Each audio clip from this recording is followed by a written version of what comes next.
Antony Regan के मुताबिक judiciary ने पाकिस्तान की बदहाली में अहम किरदार अदा किया। और इसके साथ साथ अगर हम देखें तो हम जुडिशरी को अदालती निज़ाम को दो हिस्सों में डिवाइड कर सकते हैं। एक तो ये है कि हाई कोर्ट और सुप्रीम कोर्ट वगैरह, दूसरा कन्वेंशनल लेवल पर, सूबाई लेवल पर जो पंचायतें आ गई, जिरगा आ गए, ये सरदारी निज़ाम आ गया कि जिन्होंने अवाम को कंट्रोल किया हुआ है और उन्हें इजाज़त ही नहीं देते कि वो अदालतों का दरवाज़ा जाकर नॉक करें, तो उन्हें वहीं पर लोग पंचायत सिस्टम के ज़रिए, जिरगा सिस्टम के ज़रिए, सरदारी सिस्टम के ज़रिए उन्हें कंट्रोल कर रहे हैं। और यही वजह है कि माशरे में बदहाली, माशरे में इंस्टेबिलिटी बढ़ रही है। अगर हम जुडिशरी के पहले हिस्से पर बात करें जिसमें हाई कोर्ट और सुप्रीम कोर्ट वगैरह आते हैं, तो माहिरीन एंटोनी रीगन इनकी 3 खामियां बयान करते हैं कि पाकिस्तान में। पहला है कि एक्सपेंसिव। ये हम जानते हैं कि इतनी, अगर कोई गरीब इंसान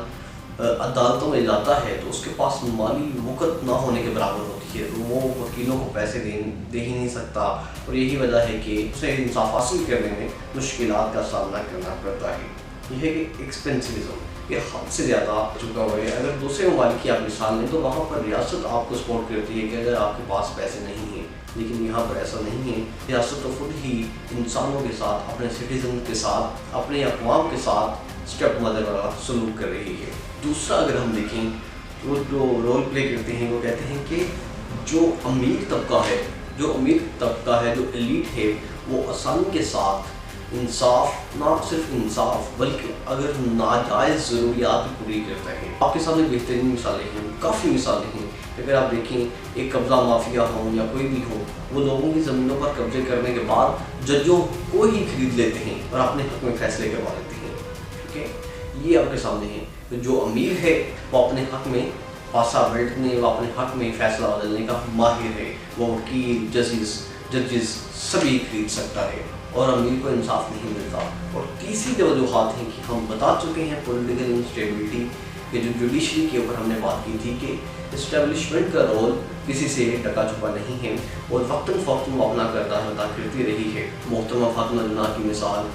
जुल्फ़िकार अली भुट्टो की मिसाल और इस तरह की मुख्तलिफ़ लीडरान, नवाज़ शरीफ, इमरान खान की मिसाल हमारे सामने है कि इनको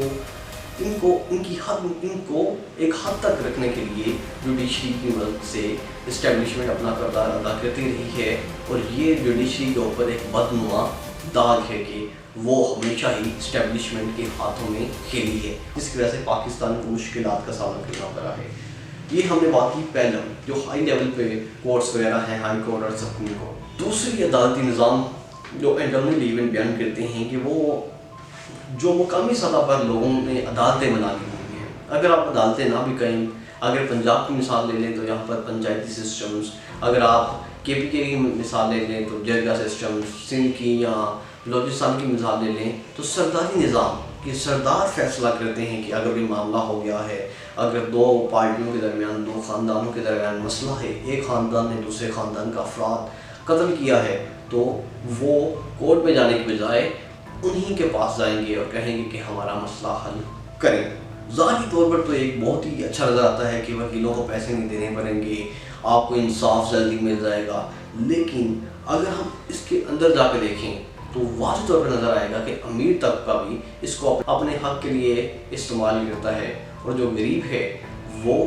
इसकी वजह से भी मुश्किलात का सामना कर रहा है। पंचायती सिस्टम में मैं आपको मियाँ वाली की एक मिसाल देना चाहूँगा, जिसमें जो एंटोनी रीगन अपनी किताब में लिखते हैं कि उन्हें वंदी की रस्म कहा जाता था। इसमें यह था कि अगर एक ख़ानदान ने दूसरे ख़ानदान का कत्ल किया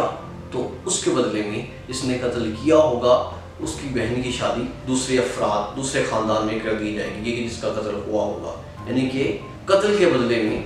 बहन का रिश्ता दे दिया जाएगा। इस तरह की मिसालें थी, इस तरह की रस्में थी,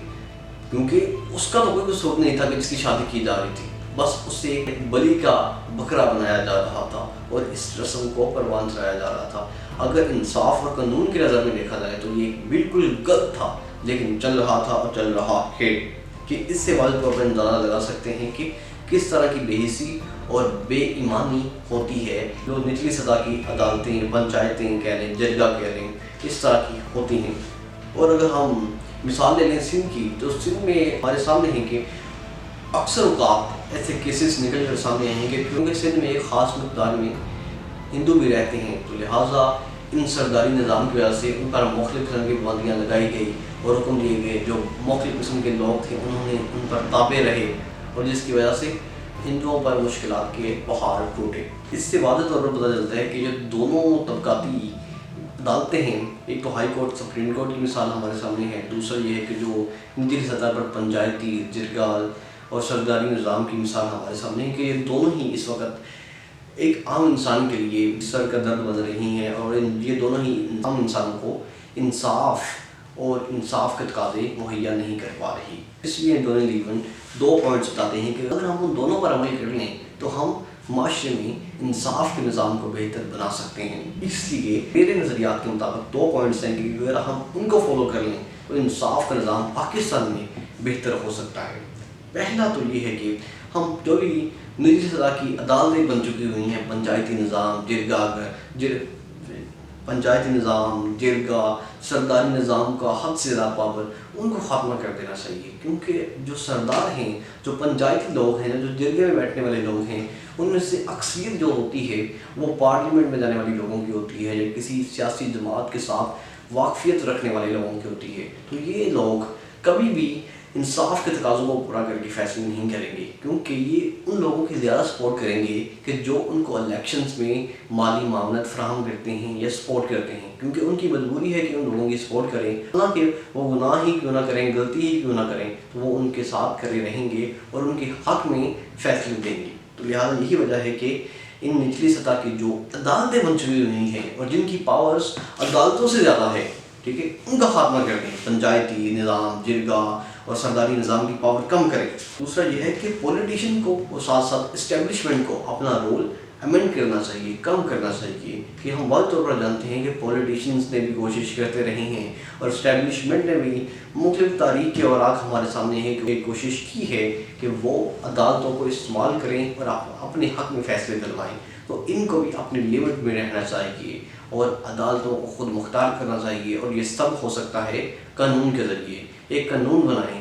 امپلیمنٹ کریں، تو اگر یہ کریں گے تو ہم دیکھیں گے کہ پاکستان کس طرح ترقی کرے گا اور پاکستان میں جوڈیشری کا نظام بہتر ہوگا۔ اور تیسرا یہ ہے کہ جو ایکسپینسیوزم ہے کہ حد سے زیادہ پیسے، ٹھیک ہے، لائرز حد سے زیادہ پیسے لیتے ہیں، تو اس کے نظام کو اس طرح بہتر بنایا جا سکتا ہے کہ جو مختلف ریاستیں ہیں وہ عام انسان کی پشت پناہی کرتی ہیں، کہ اگر آپ پیسے نہیں ادا کر سکتے، اگر آپ وکیلوں کو فیس ادا نہیں کر سکتے، تو آپ اس بنا پر کیس پیچھے نہیں لینا چاہیے آپ کو، تو پھر ریاست سامنے آتی ہے، حکومت سامنے آتی ہے، وہ عام انسان کی مالی مدد کرتی ہے کہ آپ پیسے لیں ریاست سے، اپنا کیس جیتیں۔ تو یہی پالیسی اپنانی چاہیے پاکستان کو، اور عام انسان جب عدالت میں جائے کیس کرنے کے لیے تو ریاست کو چاہیے کہ وہ انصاف کے تمام تقاضوں کے مطابق عام انسان کی مدد کرے اور اسے مالی مدد فراہم کرے کہ وہ اپنا کیس لڑ سکے۔ ان طریقوں کے ذریعے سے ہم عدالتی نظام کو بہتر بنا سکتے ہیں۔ ہم امید کریں گے کہ آپ کو یہ ہماری ڈاکومنٹریز پسند آ رہی ہوں گی۔ مزید اس طرح کی ڈاکومنٹریز دیکھنے کے لیے اپنے چینل کو لائک، سبسکرائب اور شیئر کرنا مت بھولیے گا، کیونکہ آپ کے لائک اور سبسکرائب ہی کی وجہ سے ہمیں مزید حوصلہ افزائی ملتی ہے کہ ہم پہلے سے زیادہ تحقیق کریں اور اس تحقیق کو آپ کے سامنے رکھیں۔ شکریہ۔